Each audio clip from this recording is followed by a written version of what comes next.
Hola mi gente bella, ¿qué tal? ¿Cómo están? Pues les cuento, estamos de aniversario. El canal Guayú y más cositas cumple 5 años.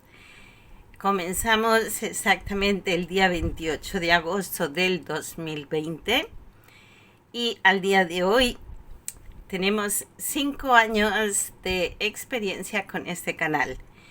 Hemos hecho más de 330 vídeos hasta ahora. Y todo esto se ha mantenido a lo largo de estos 5 años gracias a todas ustedes que siguen regularmente el canal.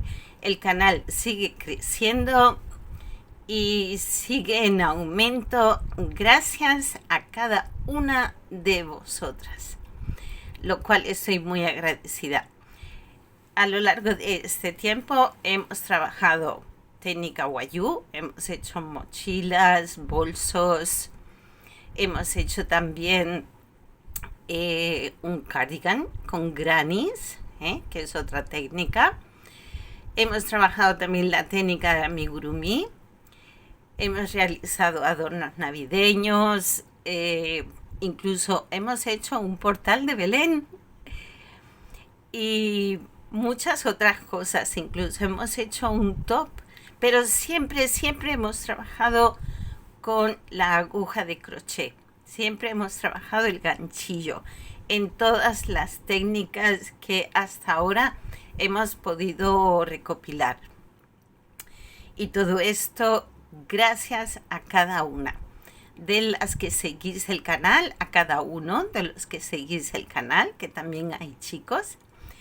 Y hemos llegado hasta más de 50 países.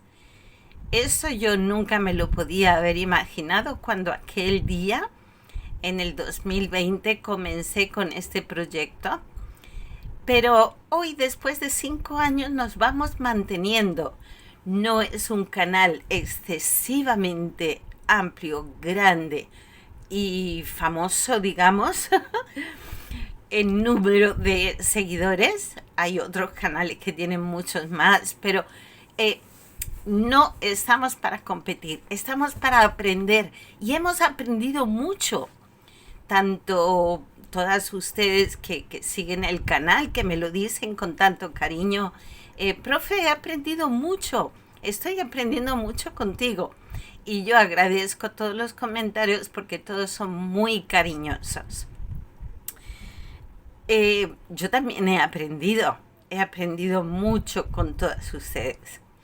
Así que quería compartir este ratito de celebración porque todas forman parte de esta comunidad tan bonita y agradecerles. Así que vamos a seguir adelante, vamos a seguir creciendo, seguiremos tejiendo y seguiremos creando nuevos proyectos. Muchísimas gracias por estar ahí, gracias por seguir el canal, lo agradezco grandemente y lo habéis hecho posible, entre todas lo habéis hecho posible y lo estáis haciendo posible de que este canal siga adelante. Por lo tanto, muchas gracias, muchos besos y ¡feliz aniversario!